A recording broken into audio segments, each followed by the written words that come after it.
We're now going to take a few minutes to learn a technique that'll help us when we have to do something else by hand.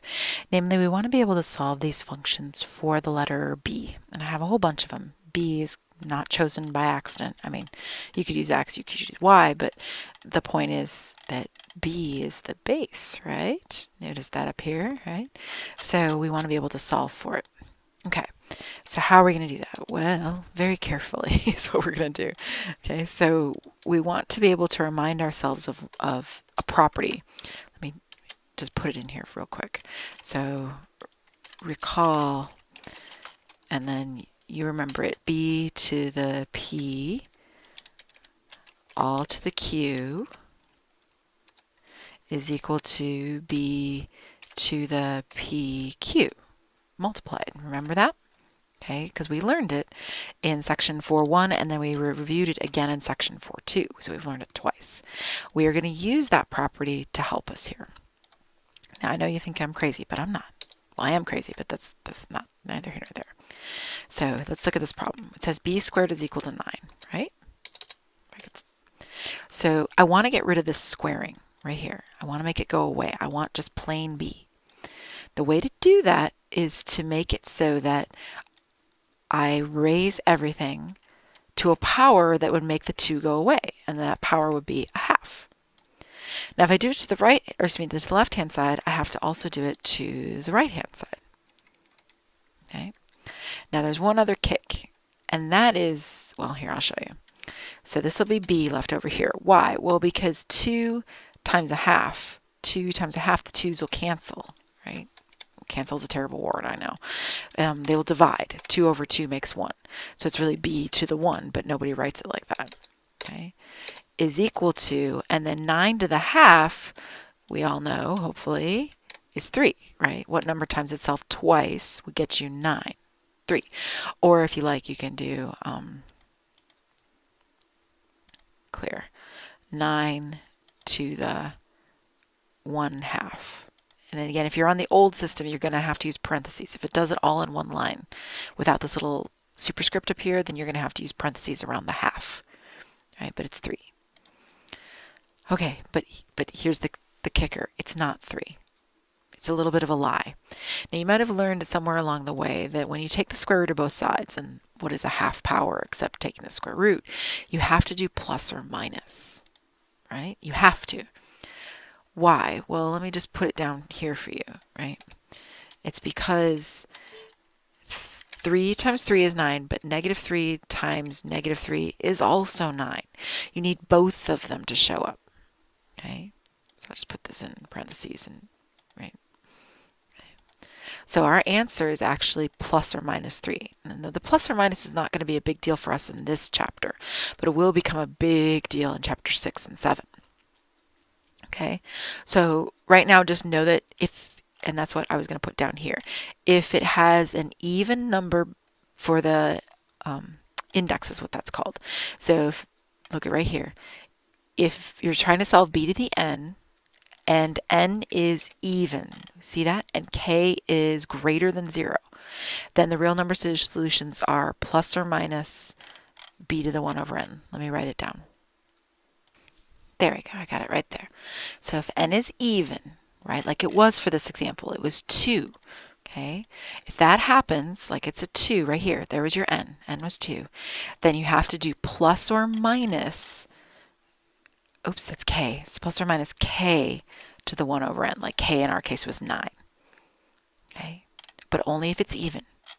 Okay, so make a note of it. All right, what if n is odd? Well, let's see it here. So I've got b cubed equals 27. So you say, okay, b cubed equals 27. You need to make the 3 go away. So what you're going to do is you're going to raise it to the 1 over 3 power. Why? Well, because then this will divide away. You'll be left with just plain b.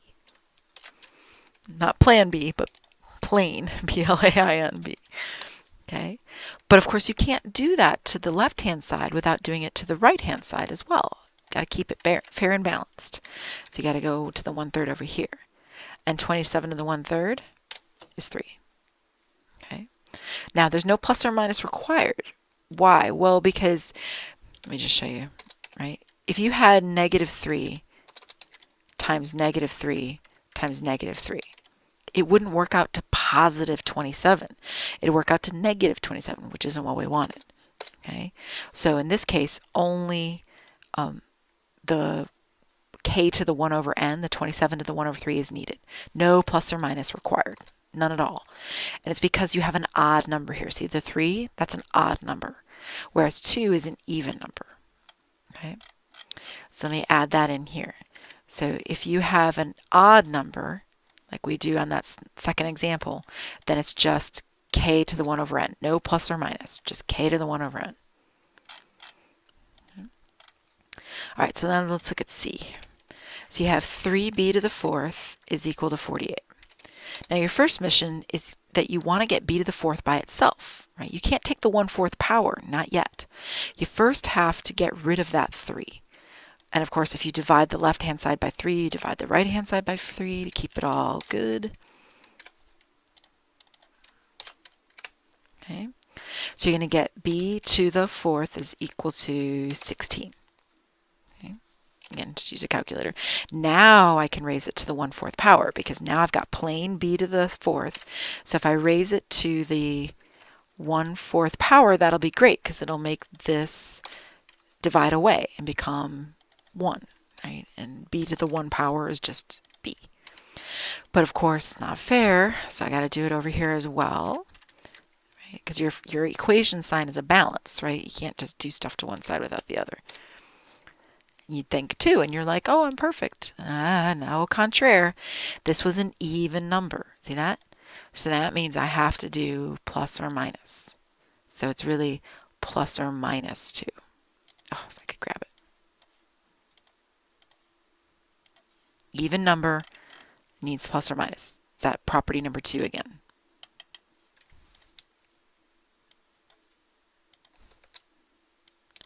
All right, now let's look at D. Well, D is not going to be problematic because it's a 5th power one again. So we like odd powers. Odd powers are easier. So it's 5b to the 5th. At least I think it was 5b to the 5th equals 95. So you divide by 5 first. Oopsie. Divide by 5 over here. Do it to the other side. And you're going to get b to the 5th is equal to 19. Okay. And then you want to do the 1/5 power on both sides to make the 5 go away. You do it over there, you got to do it over here. And this is where it gets ugly because it's not going to work out beautifully. Now over on the left you've got b. And over on the right, that's not a number that you know. All the other ones we've done on this page were just obvious. You know, they're from your times tables. But this one, not so much. So let's grab a calculator. 19 to the caret, that's that button. And again, if you have an old calculator, you're going to have to do parentheses. I don't actually have to, but I'm going to do it anyway. And you should get 1.802. Okay. I know it said 2 decimal places, but I'm going 3. Oop, it didn't even say, so I'm going to go 3 decimal places. So there b is 1.802. And it's not plus or minus because it was an odd number. It was 5, right? 5 is not plus or minus. So I don't have to worry about that part. All good. All right, last one. Let's deal with the b to the 4th equals negative 81. And if you're wise, you're already noticing, oh, it's got an even power, so that's probably going to be a plus or minus. Maybe, maybe not. Let me change this real quick. All right, so I have b to the 4th is equal to negative 81. Now, if you're wise, you might already notice there's a problem here. But if not, I'll show you it. Okay, so you say, okay, look, I don't want the 4th power, so I need to raise it to the 1/4, right? This will go away because 4 divided by 4, right, is going to cancel out. And you're going to say, okay, I'll do it over here too. And if you're really savvy, you go, ooh, even number, it's 4, so it's got to be plus or minus. Okay, so then the question is, what is that? Let me go to your calculator for a second. If you type parentheses, negative 81, because you want all of it in there, to the 1/4, like that. Interesting. See it? Non-real answer. Why? Okay, so let me just say b equals not real, or no real solution. Let me put this one. Now, there is a solution. It involves the letter I. I don't know if you've ever seen, like 3i, or, negative 4i, that kind of thing. Stuff like that. So it would involve something like that, but we're not going to do it. I just want you to see. So our answer is no real solution, but I want to show you why. So why? It's because negative 3 times negative 3 times negative 3 times negative 3. That's what you want it to be. And if you're smart, you'll be like, okay, 3 times 3 times 3 times 3, that's 81. So if I want negative 81, I want 4 of them. Aha, but if there's 4 of them, that would make positive 81, not negative 81, positive. So that's no good to you. And of course, 3 is impossible as well, because 3 times 3 times 3 times 3 is also positive 81. You can't take something to an even power. Think about what this is saying. The original problem, let me write it down again. It was b to the 4th is equal to negative 81. In the real number system, that's not possible. You can't take a number to an even power and get a negative. In the imaginary number system, it is possible. That's when we deal with the little I. Okay? So at this point in our mathematical career, we are going to say no real solution. Now, don't say that there's no solution. That's not the same thing. There is a solution, but it involves the little letter I, which we will deal with a little bit in chapter 6 and 7, but not too much. But and even so, we won't be doing it for a problem like this. So at this point, if you end up with, and that's what I have to say, oops, for the bottom table here. So if n is even, like it was, 4 right there, n was even, and k is negative, negative 81, then there is no real solution. Let me put that right in here. Oh, goodness.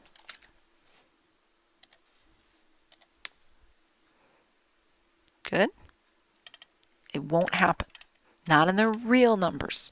There are numbers where this works. It's called the imaginary number system. And while I'm on the subject, let me just say, imaginary does not mean like, your imaginary friend imaginary. It exists, but not in the real numbers. That's a different number system called the complex number system and the imaginary number system. They kind of go hand in hand.